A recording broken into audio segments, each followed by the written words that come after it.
You're listening to Forecast, the marketing podcast for professional services leaders. If you're looking to generate more leads, win more deals, and take your firm to the next level, this show is your shortcut.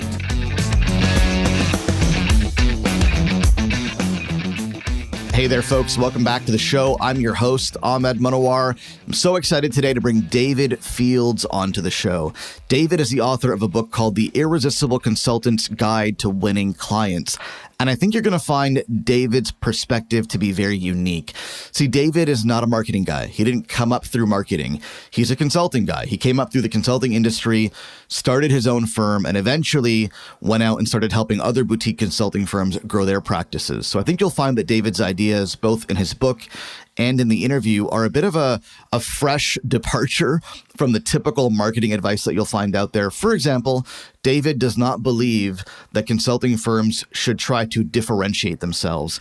And you'll have to listen to the interview to see what he really does believe on that topic and on many others. Show notes to this episode are at forecast.fm/fields. That's forecast.fm/FIELDS. Before I let you go, if you haven't yet joined us inside our free course on the 5 P's of lead generation for professional services firms, you're going to want to check that out. Inside the course, I will show you a step-by-step framework that you can use to generate a flood of new business for your firm. The course is 100% free of charge, and you can get immediate access at 5leadgen.com, and you can spell out 5 or use the number. Either one works. That's 5leadgen.com.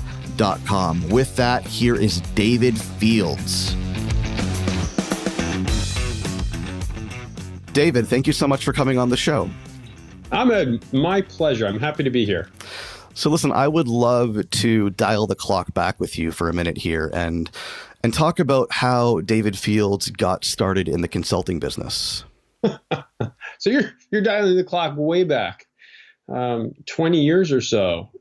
I started in consulting by joining a boutique firm in Connecticut. My background and my skill set at the time was kind of picture perfect for what they needed.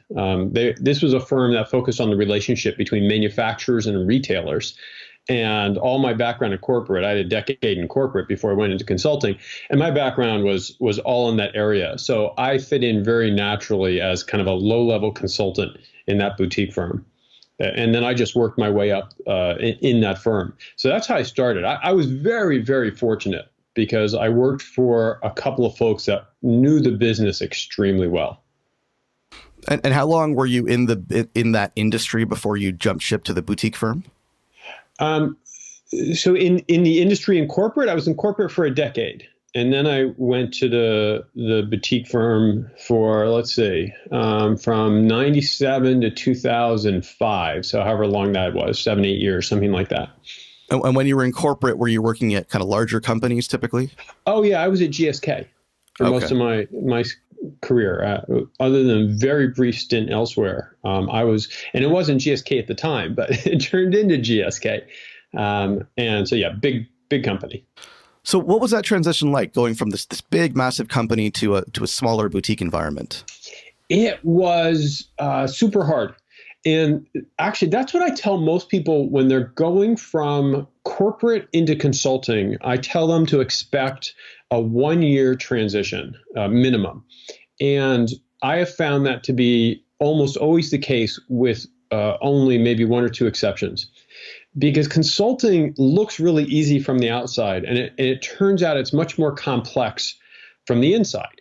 And when you're in corporate, what you do is you solve the problem that's in front of you. That's your job, to solve whatever problem it is you're handed, or whatever problem it is you determine you have to solve.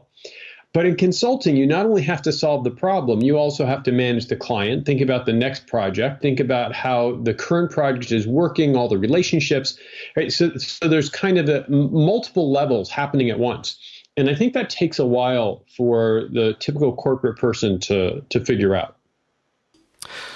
One of the questions I get a lot, David, is how much time should I spend in the industry, kind of honing my skills and my craft before I make the leap to either a consulting firm or as an independent consultant? Do you have like a rule of thumb to offer? Wow. It's funny. I actually don't get that question, but it's a really interesting question. I don't have a rule of thumb in terms of experience. I do have, I think it's, you are better off, you can provide better answers to your clients when you've had some experience, when you've walked in their shoes. I think it's easier to win work when you've had more experience. Ultimately, though, I think it's determined by how passionate you are about being in boutique consulting or a solo consulting enterprise as opposed to being in corporate, and your tolerance for risk and your tolerance for a very different financial profile than you have when you're working at corporate. So I think if you can set yourself up financially to make the move, then whenever you're ready, you're ready. I mean, I've certainly seen people that only have a few years of experience in corporate transition over to consulting and do very well. That said, I've seen people that have a couple of decades in corporate also transition over and do extremely well because they already have all the contacts and they have experience that makes it particularly easy for them to win business. Yeah, no, that makes perfect sense. Now, when you joined that boutique firm, did you know that you wanted a career in consulting, or were you still kind of testing the waters? I just wanted a job. To be honest, I had lost my job, which seems to be a rite of passage these days. I'd left GSK and went to another business. I frankly made a bad decision going there. The one time in my life, I'd said no. And then they put enough dollars in front of me that I said yes, which is just not smart on my part. It turned out we were not a good match. And, my initial instincts were correct. And so they let me go. And then I was looking for a job. This consulting firm had approached me 6 months earlier. And so I just went there and said, yeah, let me try this. So I didn't go thinking, wow, I want a career in consulting. I went there thinking, wow, I want a job. These people seem interesting, and we'll see what happens. So, and you spent, the last 20 some odd years in the consulting business. So I'm curious to hear, was there a particular moment in that boutique firm experience where you realized that, yeah, this is what I'm going to do for the foreseeable future? Probably, but it was probably long enough ago that I don't remember it. I love consulting. So, and of course, my business has transitioned and I no longer work for that boutique firm. I have my own firm. I would guess, there's been a progression, working for a big company, working for a smaller company, working for a boutique, working for myself. And at each step along the way, I've been increasingly happy. So I can't imagine, working for a corporation now because I get so much enjoyment out of running a firm. So was there a moment, I don't know if there was some epiphany or morning I woke up and said, oh, this is it. But I love consulting. And I think probably after the first year, which was the first year in the boutique, which was pretty miserable, I realized it was a great career. And after the first year on my own, which was also pretty miserable, I realized, this is just fabulous. And why was that first year in the boutique miserable? Was it just the transition? Yeah, just the transition. The transition was challenging. And I had, I worked for a firm that had high expectations, and rightfully so. But that first year can be tough as you're trying to figure out, what the heck you're doing. And I couldn't figure out the conversations because the conversations were always a mix of the problem at hand and the client. Right? Because as I mentioned, this is what we're doing. We're not just solving a problem. A client gives us an issue and we need to solve that. But if we're really doing our job well, we're also thinking about the client experience. We're thinking about client management, relationship management. We're thinking about how do we create value and at the same time win that next project if in fact there's another project where we could add value. And so all those conversations were all mixed together. And if you're an experienced consultant, it's easy to parse those and figure out which part of the conversation is which. But if someone brand new to it, I found it somewhat confusing. Yeah, there's a definite learning curve there. So tell me about how you made the decision to go from boutique firm to then solo independent consultant. Well, so here's what happened. So I was with this firm. The firm underwent a few changes, and ultimately there were 6 partners that were involved when we were going to be purchased. And one of the other partners and I decided we didn't want to be part of that purchase, part of that buyout. And so we spun off and formed our own firm. And so I actually never got into this with the intention of being a solo. I co-founded Ascendant Consulting. And that, as I often say on stage, I said that went phenomenally well for about 4 weeks. And then my partner decided, you know what, this isn't really what he wanted to do. And so he left. And then I found myself as a solo consultant. It was not what I had intended. And for good reason, because my skill set in consulting was all around the back room, was all around the engine, building models, developing sophisticated solutions for clients. Because I'm basically a quant geek. Come from a quant school, Carnegie Mellon, and I love playing with numbers and, working in the back room. I was not a relationship guy and not a sales guy. So my partner was supposed to play that role. When he left, that put me in a little bit of a bind because I didn't have those selling skills. I didn't have that relationship building sort of natural ability, and I didn't have any clients. So I found myself in somewhat of a world of hurt at the beginning. And, but growing through that and learning the lessons I had to learn was invaluable. And I think that's what's allowed me now to help other folks. If I was, a natural salesperson, if I was a natural relationship builder, it might be so innate and obvious to me that it would be hard to communicate. But the fact is I'm not. I've had to learn all of this the hard way. And therefore, I can really empathize with folks who are struggling, whether they're in a solo firm or they're in a boutique, some sort of small consulting firm. When folks are struggling, I've been there. I have walked in those shoes. So take me back to that time, 4 weeks after you co-founded a firm. Your partner, who is responsible for the sales and bringing in the deals, which I'm sure was a big part of why you decided to co-found that firm, decides to leave. What are your options? Did you think about getting a job? Did you know you had to make it work? What were you thinking? Sure, I thought about getting a job, but I didn't have any place immediate to turn. I had a young family. For a variety of issues, I couldn't just relocate. And so, and I wanted to make this work. I really wanted to make it work. I just had to figure out how. And to say that first year was challenging would be gross understatement. There were moments of abject terror and total panic and teetering on the edge of bankruptcy, which is not something I would wish upon anyone. But like I said, I didn't have the skills and I didn't have the contacts and I didn't have the, I just didn't have the abilities or experience to bring in business.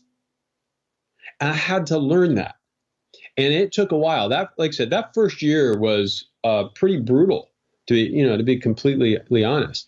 Now, fortunately, I did learn the lessons. And, a year later, I think I did probably, a shade over $750,000. And so, and from there, the business has been great. But that first year was awful. So, I mean, that sounds pretty bad, right? You didn't have the skills, you didn't have the clients, you didn't have the relationships. There seemed to be mindset issues, obviously coming out of a boutique firm. You didn't do any selling. That sounds really bad. Tell me a little bit about kind of the steps that you took to get yourself out of that hole. I took a few steps and I got fortunate because I did manage to get a project which kept me, sort of my head above water. And I got a project the way you typically get projects, especially at the beginning, is, I'd made enough calls that someone, a friend of mine, and actually it may have been the co-founder, he had a call about something and he handed it to me. But I got myself a mentor. And that was a very smart move. I hired someone, I paid someone good money who had been there and done that before me. And because I knew I had to invest to learn skills that I did not have and to improve the skills that I did have and to understand even where my blind spots were. So I hired someone, and that was very smart. And also, as I was working, I had the good fortune to work with some bright people who were willing to give me tips. And you mentioned before we started the interview that you had read part of the book. I mentioned a couple of folks in that book. One's a guy named Bob Pettinelli. I met him on this first project. This is a grizzled old Philip Morris salesperson who is, he's been there, done that, seen everything. And he sat me down and said, David, here's what you need to do. Here's a few tips. And that was just incredibly valuable and helpful. And I suppose I was willing enough to learn, or desperate enough to learn, that I learned. I always find it fascinating because this is a common thread that I see in a lot of these stories. Is there's a point where you hit rock bottom and things look pretty bleak, and then you go and you find a mentor or you hire a mentor. But I'm always fascinated, how do you work up the courage to hire a mentor and pay them good money when you're, in your words, on the brink of bankruptcy? Well, you have to make a decision, right? There are moments in your life and your career, and frankly, those moments happen a lot. They're not just one or two moments. When you have to make a commitment, you have to decide, am I going to do this or not? And if so, am I willing to invest? Am I going to do this for real, or am I just playing at it? And if you're going to do something for real, you have to pony up. And that means your money. That means your time. It means your attention. You're either doing it or you're not. And whether it's your business or getting in shape or anything else, right? You can't just say, well, I want to go to the gym. You have to commit and go every day. And if you're really serious about getting fit, then you hire a trainer. And it's true of anything. So at the point where you decide, I am serious about this, that's fine to say it. It's another thing to act on it. And it's the people who are willing to act on it that I find make huge leaps, personally and professionally. And I was willing to act on it. Yeah, I mean, you're not going to get very wet if you dip your toe into the water and see how it feels, right? You got to jump in head first, and that's where real change happens. Absolutely. You have to be willing to try. You have to be willing to fail over and over. I mean, that's kind of become very tired now, but it's true. You have to be willing to fail. You have to be willing to put your ego aside. And more than anything, you have to be willing to commit. Now, you mentioned in the book that you had to make a shift in your focus from your previous specialty to a new specialty, which was opening up new markets for larger companies. At what point in the growth of Ascendant Consulting did you have to make that shift? Well, pretty early on. I could not do the same thing I had been doing with the boutique firm, or else I would have been in legal jeopardy. But also, I didn't have much interest in it. I had already been working with consumer products firms and that relationship between manufacturers and retailers for a decade-ish, and it wasn't interesting to me anymore. So for both because of my inclination and for legal reasons, I could not stay in the same business. If I could have, would I? Probably not. Maybe just to win some bread and butter projects, which would have been nice. But I didn't really want to anyway. And I wanted to go where the market was pointing me. And the market was pointing me towards new markets, towards helping clients and manufacturers put their technology in other places.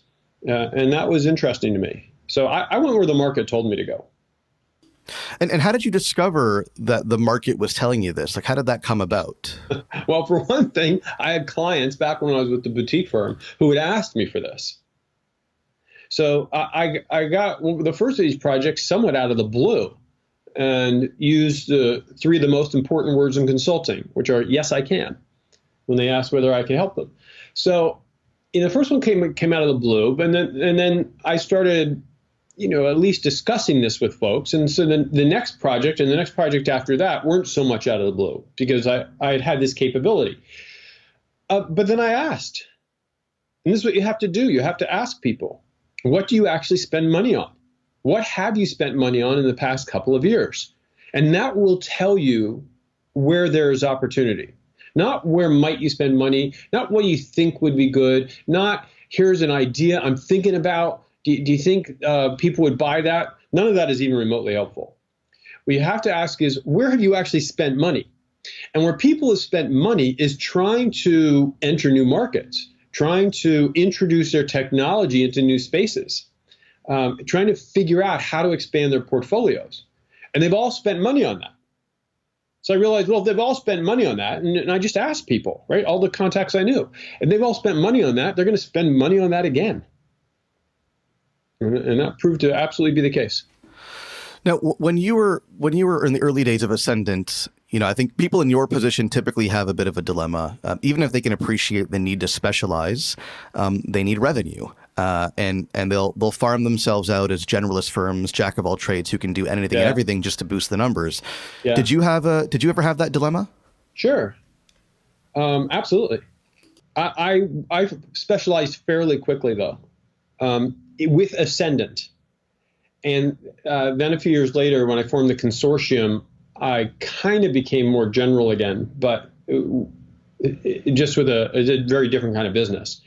So yeah, I had that dilemma, but I knew, and I know even more now because of all the firms I work with, specialization is absolutely critical. It is absolutely critical. You win more business by being specialized than you do by being a generalist. And even though you're afraid to turn anything away, it's a mistake. It's an illusion. You have to be super specific, because even more so now than 10 years ago, and infinitely more now than 20 years ago. 20 years ago, maybe you could be a generalist. And I suppose if you've got like a 180 IQ, you could be a generalist and just sort of win on your horsepower. But for the average Joe like me, the average person, you have to specialize. Clients can find anything they want now. It's a very flat world. It's easy access, easy to search. And for that reason, they will find a person who has situation expertise. That requires specialization. Yeah, I mean, think of it this way, right? Would you ever go to Google, just as an example, and search for business consultant? No one's searching for something general like that. They're searching for the long tail, the specific problems, the specific goals, and specific niches. Yeah, that's exactly right. That's well said. The long tail is, in fact, where people are searching. And the research on that is absolutely unequivocal. Excellent. So, David, listen, I want to shift gears a little bit here and talk about the book, Sure. the Irresistible Consultant's Guide to Winning Clients. Love the title. Who doesn't want to be an irresistible consultant? First of all, tell me a little bit about why you decided to write this book. Why I decided to write the book. I guess I'd probably been promising that book. I had and have occasionally a course that a lot of consultants take that talks about how to acquire clients. And so it was natural to pull that together into the book. Interestingly, my next book is probably where I would have started given my druthers, but it's not a natural first book. And so the natural first book is How Do You Win Clients? And or first book for consultants. This is actually my second book. My first book was for the executives who hire consultants. But this was a pretty natural step. I do like to write, and people seem to enjoy what I write, by and large. And so this was not a hard decision for me. Yeah, I'm a little bit curious about the benefits that you've seen, because you've written a few books now, of writing a book from the perspective of being a recognized authority in the space. Well, I mean, this is pretty straightforward, right? I mean, anybody will tell you that the author and authority have the same root. My first book instantly made money. I mean, it was instant six figures, not from book sales. I'm not sure anybody bought the book, but having the book put me in a position to win speaking gigs and then to win clients, because speaking gigs are by far the fastest path to cash once you have them. And a book helps you get speaking gigs. So my first book, Instant Clients, this book has a slightly different audience, and it is still, almost instantly produced clients. So it's only been out for a few months as we talk right now, and it, produced clients. This book is a little bit different because I wanted it to be able to stand on its own. No one has to come to me. You can read it, I think, and get everything you need. You'll to apply it and to be able to adapt it for your own business. It probably it still helps to have someone to work with. But there's a lot in here to take away. So the book works great, as any book does. I encourage people to write if that's your natural skill set.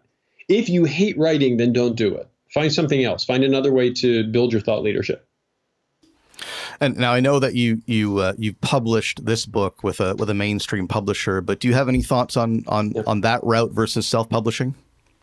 Well, yeah. Look, I think self-publishing is great. It can be, at this point, everybody publishes a lot through self-publishing. And as a result, there was like a really small window, I think, when self-publishing was at its peak in terms of value. And I think that's passed.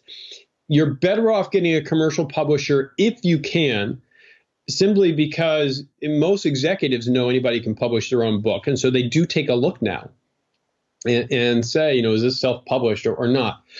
But so it's better to have a commercial publisher, but commercial publishing has distinct disadvantages. You lose some control. It takes forever. I mean, and they all bite. They really do. There's such a pain in the rear. At least my experience with commercial publishers has been that they're very, very challenging to work with. If you are going to self-publish, which I think is perfectly legit, especially if you can't get a publisher, and it's hard to get a publisher. If you're going to self-publish, then it's kind of like what I said earlier, where you have to commit and you have to do it right. You cannot cheap out. And I see people self-publish books that are just horrific. They're not well edited. They don't have good interior design, and they don't have good exterior design. And you have to invest in those things, because it's not just about the content that you want to talk about, though that's important. It's also about the editing. I mean, especially about the editing. And it's about having a book that's well produced.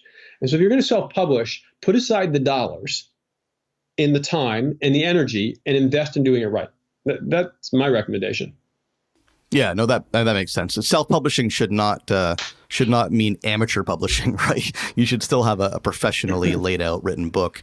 I got to ask. I mean, this is totally off the wall, but sure. Did you draw the stick figures or did somebody else? Oh yeah, no, I do all my drawings. I do them right over here on this. You can't see, but I'm pointing at my little laptop here, and I'll tap my pen.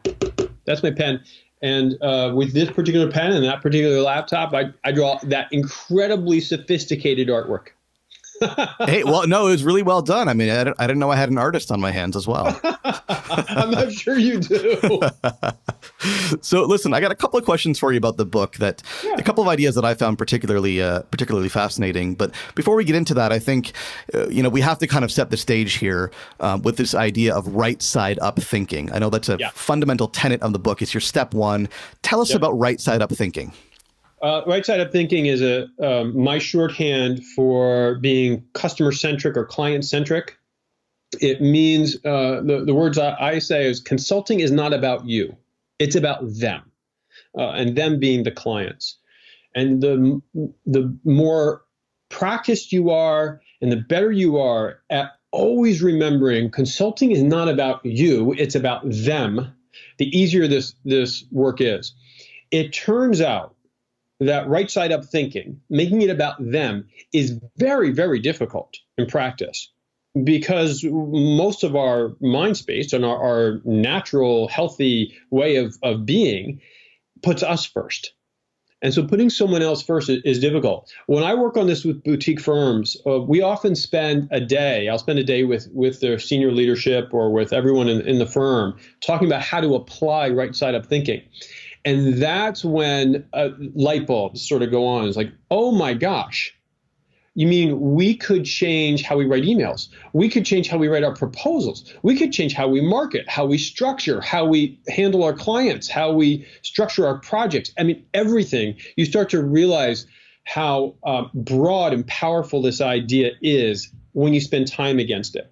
So it's a really simple concept. In practice, it has tremendous power and it really takes some effort to implement. Does that answer your question? It does. And I think anybody that listens to you explain it or certainly reads the chapter in the book will get the idea behind right side up thinking pretty quickly. It's not terribly complicated, but I think it's complicated in practice. And I'm wondering, from your experience with clients, what are the obstacles to actually acting on right side up thinking? Well, habit and just sort of our natural, normal, healthy mindset. Right? The natural, normal, healthy human mindset is to think about yourself. The reason you are interviewing me is because at some level you realize it's good for you and it's good for your listeners, which is good for you.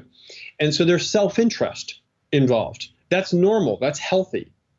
And so but that of course gets in the way of putting someone else first. We tend to even start our emails. We might say, a thank you email might start off saying, hi, Ahmed, I really enjoyed being on your show. Well, who's that about? It's about me. I enjoyed being on your show. Very simple, very normal, natural, healthy. To make it client focused, we need to switch that around. So if you're my client, I might say, hi, Ahmed, your show rocked. You were a great interviewer and I loved being on it. Now who's that about?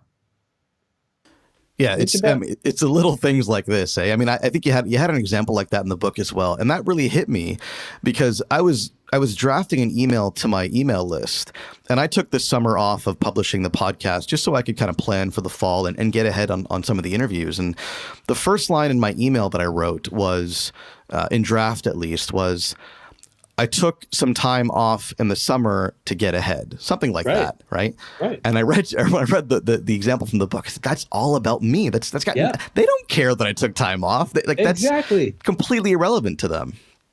Yeah, it's amazing, isn't it? And the thing is, actually, people, I think they do care. So they want to relate to you, but that's not where they want to start. People are more interested in themselves, and so. They do want to know that you took some time off, maybe, but they don't want to know that first. They want to know you care about them, then they'll care about you a little bit. Yeah, no, I think that's a great point. I mean, at the same time, storytelling is important.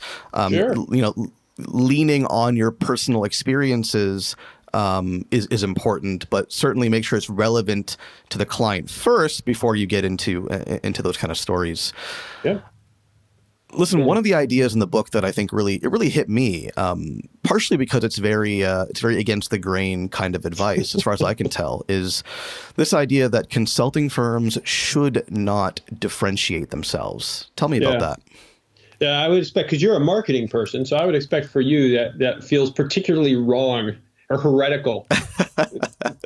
That's exactly it. Yeah. So. And let's be clear on what I mean by differentiation, which most people, when they think about differentiation, and that's where a lot of firms start, what's going to make us different? How will we stand out from the crowd? And so they look for something unique. What will make us unique? The problem with that is that's not what clients want. Clients don't want unique. They don't want different. What they want is a reliable, credible solution to their problem. There's maybe 2% of clients that are thinking, you know what, I want something totally new. I've tried everything else before. I want something I've never heard of before.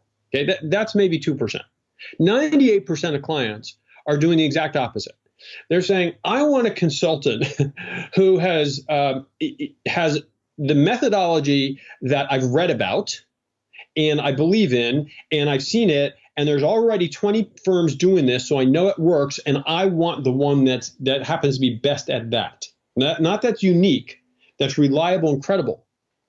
And so differentiation, which we all learn in consumer products, makes sense if you are a consumer product, where the fundamental belief is the product will deliver. I mean, I used to work on toothpaste and toothbrushes at one time and GI products and stuff like that. And consumers know they all work to a certain degree. And so you have to differentiate on secondary benefits. When you get into consulting, clients don't fundamentally believe that consulting works. They don't believe we're going to deliver the basic benefits. And for good reason, because a lot of consultants don't. And every executive has been on projects that fail. So as a result, they're not looking for secondary benefits. They're not looking for that differentiation. They're looking to be reassured on the primary benefit, which is just that you will deliver the result on time, on budget, with high quality, that you'll solve the problem. So do you differentiate, in a sense, by showing you're very credible, by showing you're very reliable, but not in the sense that so many firms approach it, which is, how can I be different? That's not what clients are looking for. Now you're a marketer, so tell me how you react to that. Does that make sense? Does that resonate with you or not? No, I mean, I agree with you, certainly. And I think that, the way that most firms approach differentiation, it's very upside down anyways, right? Because they'll say, well, our people are better. We're different from that firm, or we're better than that firm because our people are better, or our process is better, or, we have better service. And then what ends up happening is everybody says that, right? Yep. So one of the exercises I like to do with clients, and I talked about this in the podcast before, is print out the about page from your website. And then print out the about page from your closest 3 to 4 competitors and black out everything that might distinguish your firm or another firm. And then hand it to some clients and ask them if they can pick out your firm from the stack of papers. And I can almost guarantee you 9 times out of 10, they can't, because it's all vague and generic, and it's not right side up thinking, right? It's right. Everyone saying the same stuff. Yeah. You know what's really funny is I'll show you how deep that upside down thinking is. That what they're focused on is the about page, which is about us. Whereas the page they should be focused on is about you. Yeah. Right. So it's about our clients, because then a client can look and say, are these folks like us? Have you worked with people like me? Solve problems like the one I have? Face situations like the ones I'm facing? Because that's what they're really interested in. They're not actually that interested in you. They're only interested in you to the extent that you can solve the problem that they have, that you've seen it before, you've done it before, you've achieved success before for people just like them. That's nirvana. That's what they're looking for. And so it's not really even about us, where your client should be focused. It's about them. So would it be fair to say, David, that the only differentiation that you really need is to demonstrate to the buyer that you can actually make good on your promise? Well, that's certainly, yes. I mean, I don't know if that's the only differentiation you need, but I mean, that's a huge piece of it. Yeah, that's what you need to do. You need to show you are the most reliable, credible solution. You also want to be, a valuable solution. And if you have a process, if you have tools, if you have testimonials, if you have case studies, all these things which build towards the belief that, 1, you will help them solve their problem. 2, you're focused on them, not you. And 3, you will not cause them harm. If you're doing that, you're good. So everything that builds to those 3 is where you want to focus. Right. So you might be doing a lot of the same things that you would do in a traditional differentiation exercise. The difference is this is not about proving that you are different, because that's upside down thinking. It's about proving that we're the most reliable and credible solution, which is right side up thinking. Yeah, well, it's proven that they will get where they want to go.